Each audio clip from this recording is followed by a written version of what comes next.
Do you feel like you tend to push people away when they start to get too close? Do you have a fear of intimacy and a fear of being really vulnerable with people? And do you like to keep it kind of superficial? Or do you find that you're often changing friends and romantic partners because you just don't ever let anybody in too close? And when they start to get that way, it blows up in your face or you sabotage it. If that sounds familiar, you probably have an avoidant attachment style. And you want to have a secure attachment style. So how do you go from having an avoidant attachment style to a secure one? Let's talk about it. An avoidant attachment style is rooted in some sort of childhood trauma or neglect or abuse.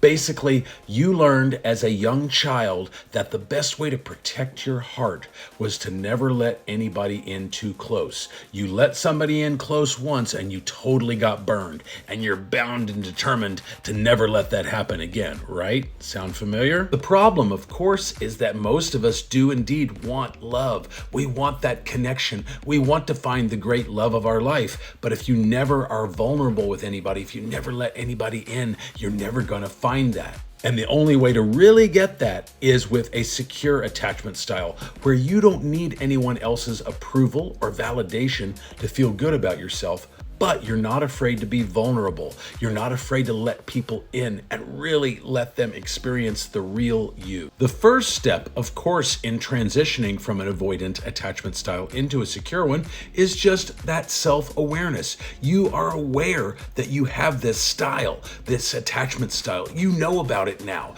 That's power. Knowledge is power. It's like the alcoholic who has that moment of clarity that they know that they're an alcoholic now, even though they haven't quit drinking yet. But they're halfway to solving their problem just because they have that level of awareness. And now you do too. Finding a qualified therapist is also a great way to help you work through the roots of your childhood issues and trauma. And EMDR is probably the best, and it's most definitely the fastest way for you to work through those issues so that they no longer control your actions and, more importantly, your future. But this isn't an overnight fix. You're going to have to be willing to take things slowly over a long period of time. Try being just a little bit more vulnerable than you have been, and maybe just a little bit past your comfort zone with your primary partner and with your closest friends. Begin to let them in just ever so slowly, little by little. Take tiny little baby steps, because if you try and take a gigantic step, you're probably going to freak yourself out and shut down. But you can do tiny little incremental steps. And then as you make progress, celebrate those wins, because that confidence boost that you're going to feel from making progress is going to feel great, and it's going to motivate you to want to keep going. But it's also going to be very important, if you already have a primary partner right now, that you communicate with them about what you're feeling. Communicate with them about your attachment style. Let them know how it manifests itself in the relationship and that you recognize it.